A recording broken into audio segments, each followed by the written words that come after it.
गायत्री महामंत्र एक बार मेरे साथ दोहराओ।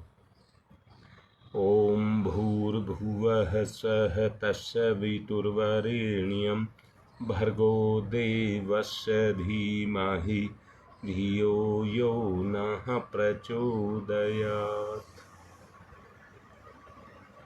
आपको दो विरोधी तत्वों के बारे में बताया गया। एक शरीर की तरफ और दूसरा आत्मा की तरफ। दोनों एक दूसरे के विरोधी हैं। बात अब यहां पर आती है कि इनमें से आपको किसको चुनना है।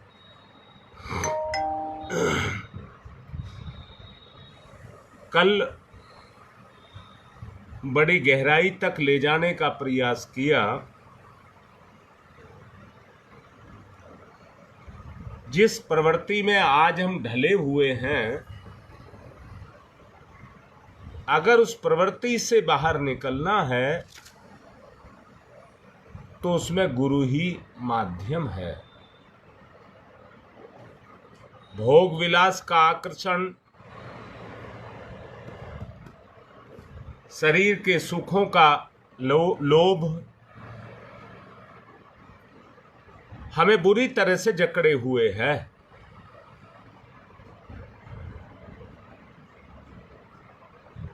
जो हमें छोड़ता नहीं है और पशु वृत्तियों को हमारे अंदर जगा करके रखता है।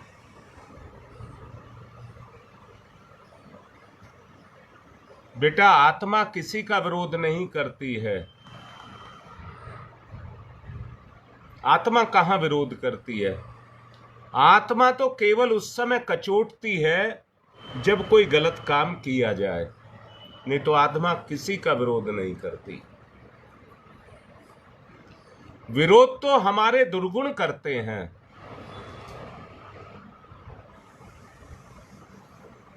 कल आप लोगों ने ही सवाल किया था। अच्छा, मैं रोक करके एक बात पूछता हूं।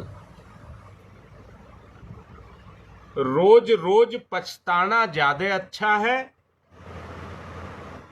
और ये समझ लेना, ये जीते जी नहीं है, मरने के बाद भी। या एक बार दुख को छोड़ देना ज्यादा अच्छा है?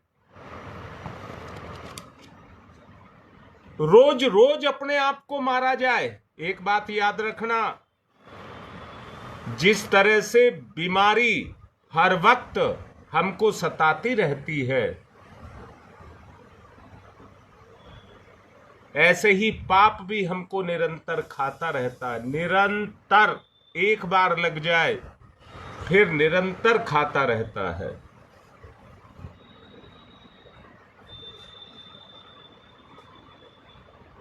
जी योगेश, ये तो है। और वो अपनी सलाह भी देती है अगर कोई ले तो। परंतु ये हमारे ऊपर है, हम कितना मानते हैं और कितना नहीं मानते हैं। आत्म भाव में जगा हुआ व्यक्ति, जरा अंदर से सुनना, आत्म भाव में जगा हुआ व्यक्ति हमेशा आत्म कल्याण की सोच को रखेगा।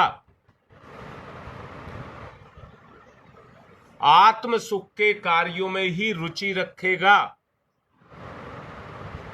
और उसी में अपने प्रयत्नों को करता रहेगा। बोलो, इतनी बात ठीक लग रही है? नहीं लग रही?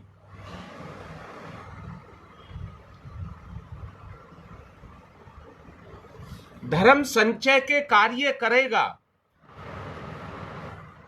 अपने समय का एक एक सेकंड का सदुपयोग करेगा। इस प्रकार शरीर भावी व्यक्ति के जीवन के पापों को और पशु तत्व को मिटाता जाएगा। परंतु ये स्थिति गुरु के बगैर संभव नहीं है।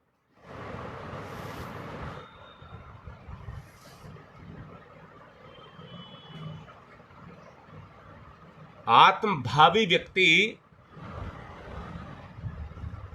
जीवन प्रवाह के पुण्यों को अपने जीवन में प्रवाहित करता रहता है। जैसे नदी में कोई चीज डाल दी जाए और पानी बहता रहता है, अगर वो वस्तु घुलनशील है तो वो धीरे धीरे घुल करके अपने प्रभाव को पानी में छोड़ती जाएगी और पानी में वो प्रभाव दिखाई देगा। मान लीजिए आप नील की कोई टिकिया डाल दीजिए, तो उस पानी में वो घुलती जाएगी, पानी आगे बढ़ता जाएगा। टिकिया एक जगह पड़ी रहेगी या चलती भी रहेगी, पर उसका प्रवाह उसमें से निकल करके फूट करके निकलेगा। इसी प्रकार हमारे अंदर भी एक प्रवाह चलता हुआ रहता है। लोक और प्रलोक, जो दुखदाई पाप हमको दिखते हैं, जो व्यक्ति आत्मा से काम लेते हैं, वो उसको समझने का प्रयास करते हैं।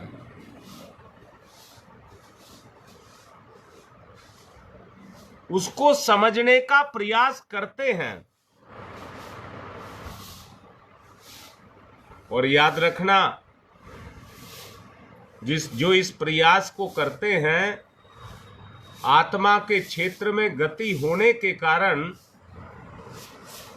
उनको आत्मज्ञान होने लग जाता है।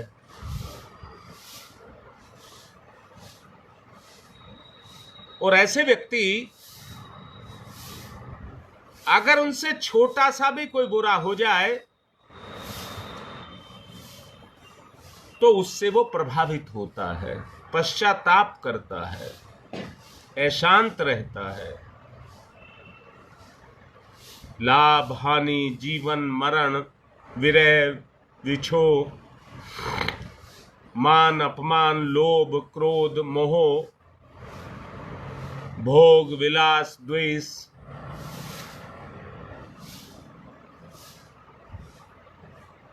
ये घटनाएं व्यक्ति को प्रभावित करती हैं। संसार परिवर्तनशील है।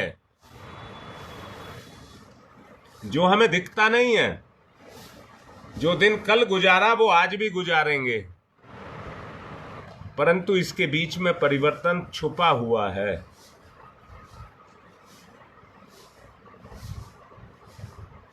और उस प्रवाह में हम चलते रहते हैं। उस प्रवाह में हम चलते रहते हैं। घटनाएं घटती रहती हैं, मनोरंजनों को हम ढूंढते रहते हैं और तरह तरह की इच्छाओं के जाल बुनते रहते हैं। मानसिक कष्टों से बचना सहज है। मानसिक कष्टों से बचना सहज है।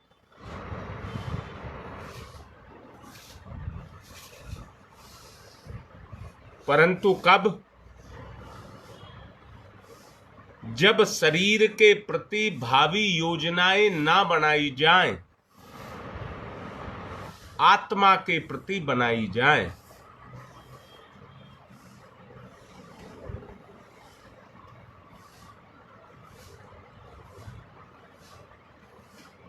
आप लोगों को समझ आ रहा है? बात जमाओ पहले। जब तुम तरह तरह के सवाल करते हो तो अंतर चेतना काम करना शुरू करती है। फिर बात जमती जाती है, जमती जाती है, जमती जाती है।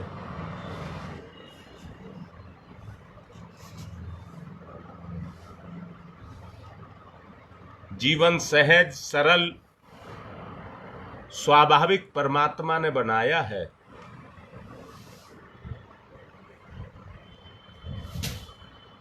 इसके अंदर किसी भी तरह का विरोधी तत्व भगवान ने नहीं दिया है। बेटा, आपने लिखा है योजना कैसी? योजना ऐसी कि निश्चल, निष्कलंक, विशुद्ध, पवित्र हमारा स्वभाव हो जाए।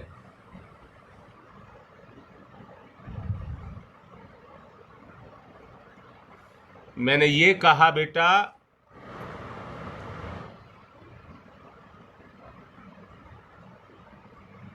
कि जब आपस में आप लोग सवाल करते हैं तो मैं गहरा उतरता चला जाता हूं, नहीं तो एक तरफा बात रह जाती है, मैं बोलता रहता हूं। जब सारे मिलकर के बोलते हैं तो पकड़ बनने लग जाती है, पकड़ तुम्हारी भी और मेरी भी पकड़ बनने लग जाती है। बेटा, जब तुम इस नीयत से सुनोगे कि हमको समझना है,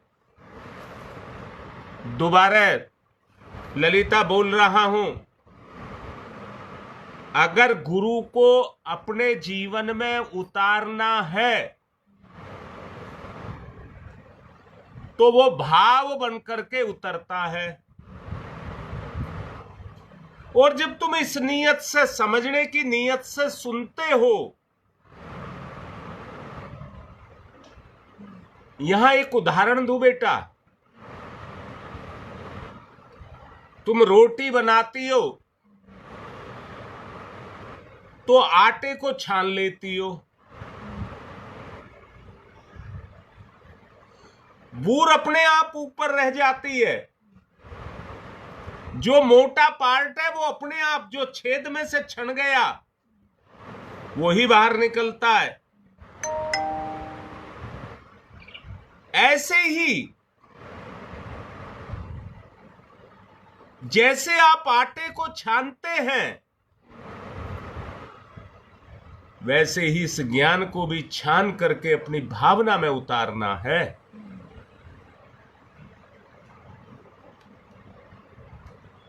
बेकार के सवाल तो आदमी अपनी विद्वत्ता को झाड़ने के लिए करता है, परंतु सार्थक सवाल तभी करता है जब उसके अंदर उतरता रहता है। जो नहीं उतरता वहीं पूछता है।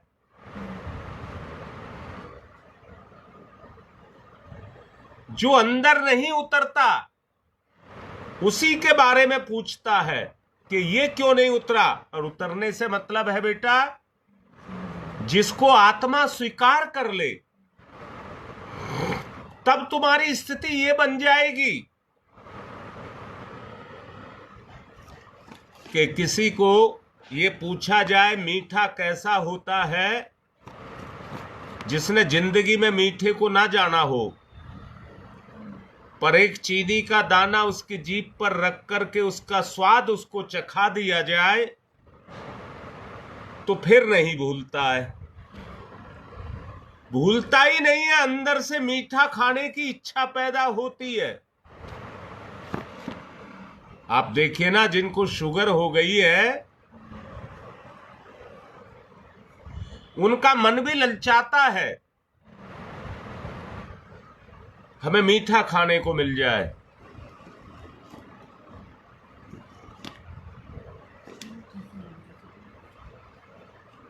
गुरु को उतार लें।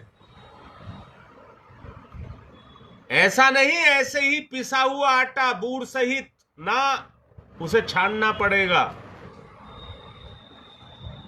तब पचाना पड़ेगा, आत्मसात करना पड़ेगा।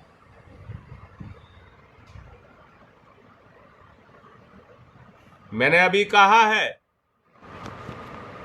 डायबिटीज का बीमार जो जानता है शुगर मेरे लिए कैंसर है, जो शुगर है वो मीठा जहर है, मेरे लिए कैंसर है, परंतु फिर भी उसी को चाहता है कि मुझे मीठा खाने को मिले जो उसके लिए जहर है।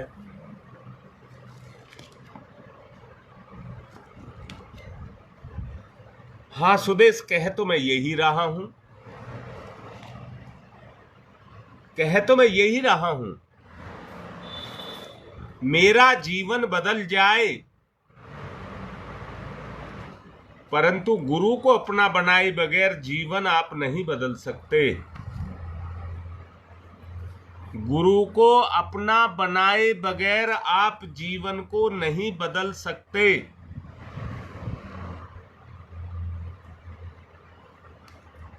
इसलिए जीवन को बदलना है।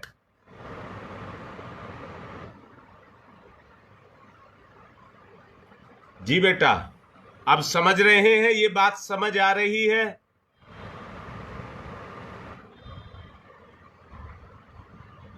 क्योंकि हम उसके, मैंने अभी कहा है, दोबारा सुन लीजिए, हमने कभी चीनी नहीं, मीठा नहीं खाया, तो बगैर स्वाद के वो हमारे स्वभाव में नहीं घुसेगा। आप बाहर से दिखाते रहो ये गुड़ है, ये बर्फी है, ये मीठी होती है, नहीं समझ आएगा। जब तक उसके रस को ना लिया जाए, अब दोबारा बोल रहा हूं, क्या रिश्ते का कोई सम्मान नहीं है? क्या रिश्ते की कोई मर्यादा नहीं है? अगर रिश्ते को जीवन में उतारना है तो अपने रिश्ते में हमें रस लेना पड़ेगा। जीवन को शुद्ध, सरल और स्वाभाविक अगर आपको बनाना है तो प्रतिष्ठा को ध्यान में रखना पड़ेगा।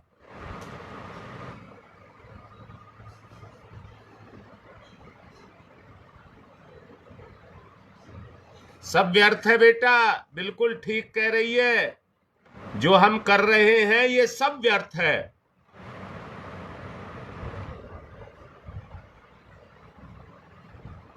गुरु जितना आ गया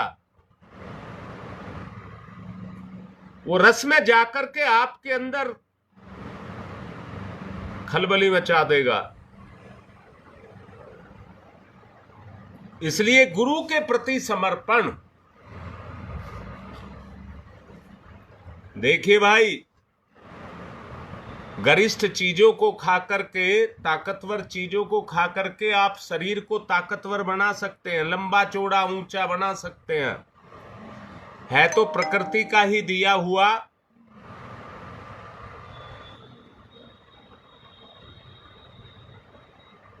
परंतु ऊंचा उठाना है तो उसका यही तरीका है।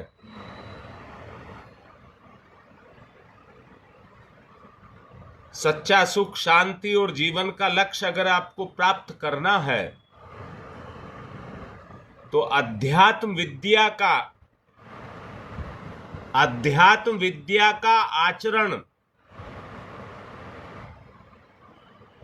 आचार्य के माध्यम से अपने आचरण में उतारना होगा।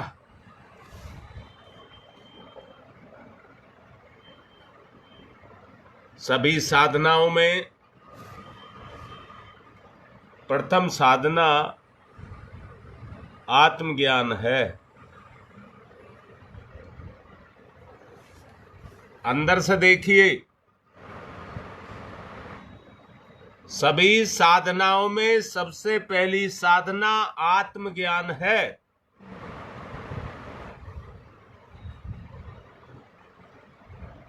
और आत्मज्ञान क्या है? मैं क्या हूं।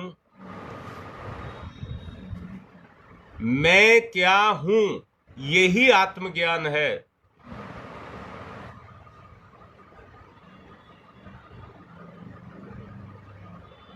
सारी बात का एक ही निष्कर्ष निकल करके आता है कि आत्मबोध के बगैर इस कार्य को नहीं किया जा सकता। ये कह देना मैं एक आत्मा हूं बड़ा सरल है, परंतु वो चीज हमारे स्वाद में उतर जाए, स्वभाव में उतर जाए, तो उतना ही सुदृढ़ हो जाता है। मैं एक आत्मा हूं।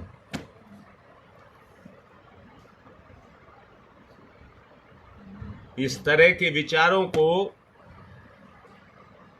जब आप अपने जीवन में उतारते हैं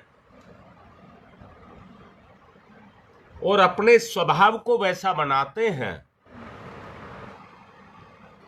तो आपकी साधनाएं पक्की हो जाती हैं, हृदयंगम हो जाती हैं। और अगर हृदयंगम हो जाती हैं तो आत्म स्वरूप को समझने में, फिर वो कोई कमी नहीं छोड़ती, फिर वो कोई कमी नहीं छोड़ती। तभी व्यक्ति को सच्चा मार्ग मिलता है। जीवन को परम लक्ष्य मान करके, जीवन को परम लक्ष्य मान करके अपने जीवन को हमको चलाना चाहिए। हाँ रीता बेटा, और कोई रास्ता नहीं है। जिस तरह से माँ बाप कभी भी अपने बच्चे के लिए बुरा नहीं सोच सकते, गुरु कभी आपको जहर नहीं देगा, अमृत पिलाएगा।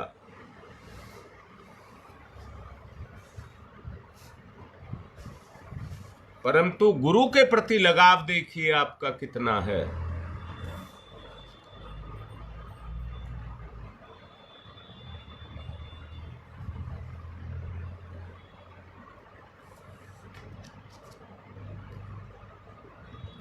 देख लो योगेश,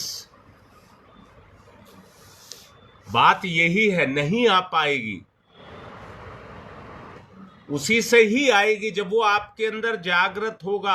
आत्मोत्थान, आत्मोत्थान आपकी रुचि में आएगा,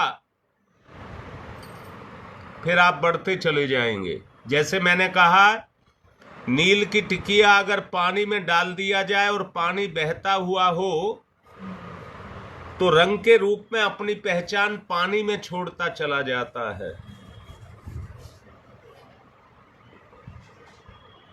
वैसे ही ये रुचि है जो आत्मबोध की प्रक्रिया को आपके अंदर जागृत करती चली जाती है।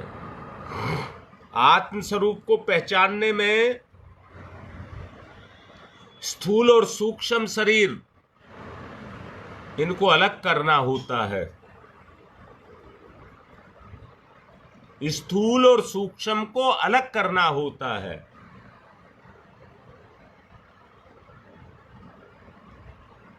कार्य तो इन दोनों से भी लेना होता है, परंतु इनको अपने स्वभाव से अलग हटाना पड़ता है। मानसिक चेतनाएं, मैं फिर से बताना चाहूंगा, स्थूल शरीर को तो आप समझते ही हैं। ये मेरा सिर है, ये मेरी आंखें हैं, ये मेरे हाथ हैं, इसको तो आप समझते ही हैं। सूक्ष्म को समझना है तो उसके साथ जुड़ी हैं चेतनाएं। चेतना नहीं कहा है, चेतनाएं। और चेतनाएं क्यों कहा है? चेतना तो एक होती है, परंतु गुण के कारण अनेक हो जाती है। आपको उनसे भी परे जाना पड़ेगा।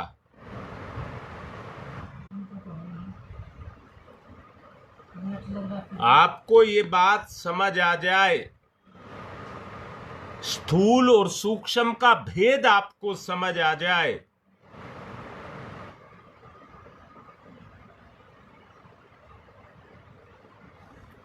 बेटी ललिता जो मैं बोल रहा हूं समझ लीजिए, स्थूल और सूक्ष्म ये दो परकोटे हैं। इनका भेद अगर आपको समझ आ जाए, मेरी चेतनाएं मेरी चेष्टाएं हैं, मेरी चेतनाएं ही मेरी चेष्टाएं हैं। यहां एक उदाहरण देना चाहूंगा। अगर किसी बर्तन पर जाली लगा दी जाए,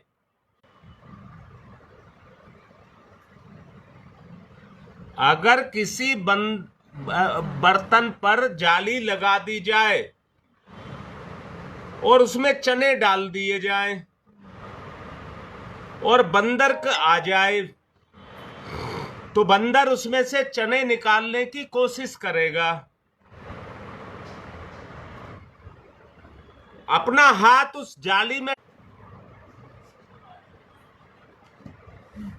अपना हाथ जाली में डाल करके चने उठाने की कोशिश करेगा। जब चनों की मुट्ठी बांध लेगा और हाथ को बाहर निकालेगा, तो हाथ निकलेगा नहीं, वहीं फंस जाएगा।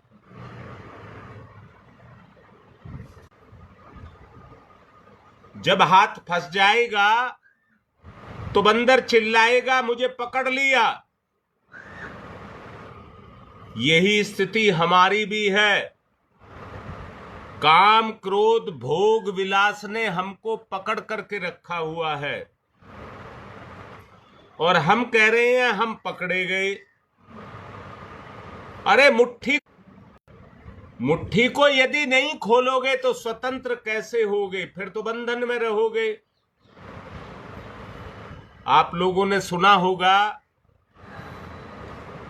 भेड़ों के बीच में पलने वाला शावक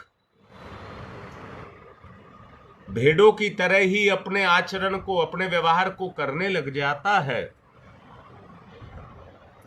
क्योंकि स्वभाव उसने उनके अनुसार ढाल लिया। स्वभाव अपना भेड़ों के अनुसार ढाल लिया। पर जब किसी तालाब में पानी पीने के लिए जाता है, सारी भेड़ें जाती हैं, तो अपना चेहरा तालाब में देखता है और उनके चेहरे को भी सामने देखता है, क्योंकि वो अपने चेहरे को नहीं देख पाता। अपने चेहरे को ना देख पाने के कारण वो अपने आप को नहीं जान पाता और भेड़ों की तरह से ही अपना व्यवहार करता रहता है। पर जब एक बदलाव को महसूस करता है कि इनका चेहरा अलग है और मेरा चेहरा अलग है, तब उसे आत्मबोध होता है। आत्मबोध होता है। आत्मबोध होने पर वो अपने गुणों को समझता है और उन्हें जागृत करने का प्रयास करता है।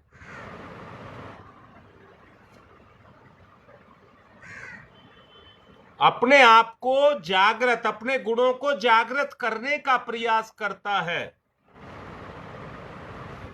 तब उसमें शेर के गुण आते हैं। जब तक आप अपने स्वरूप को जब आप अपने आत्म स्वरूप को समझ जाएंगे, तो जितने भी विकार हैं, लोभ, मोह, काम, क्रोध, ईर्ष्या, द्वेष, छल, कपट, पाखंड, जितने भी हैं, आपको लगेगा इन सब से मेरा क्या रिश्ता है। ये तो ठीक उसी तरह से है जैसे बंदर ने प्रलोभन में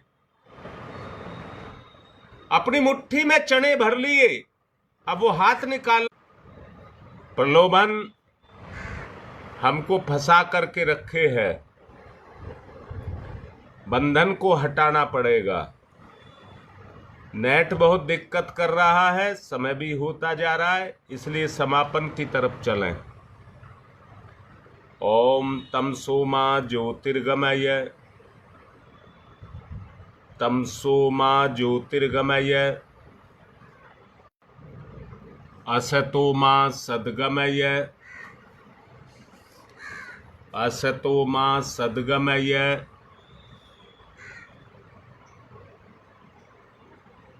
मृत्योर्मामृतं गमयः, मृत्योर्मामृतं गमयः,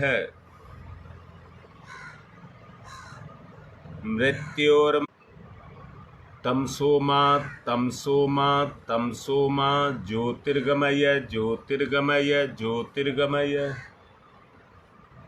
असतो मा सद्गमय, सद्गमय, सद्गमय, मृत्योर्मा अमृतं गमय, अमृतं दोनों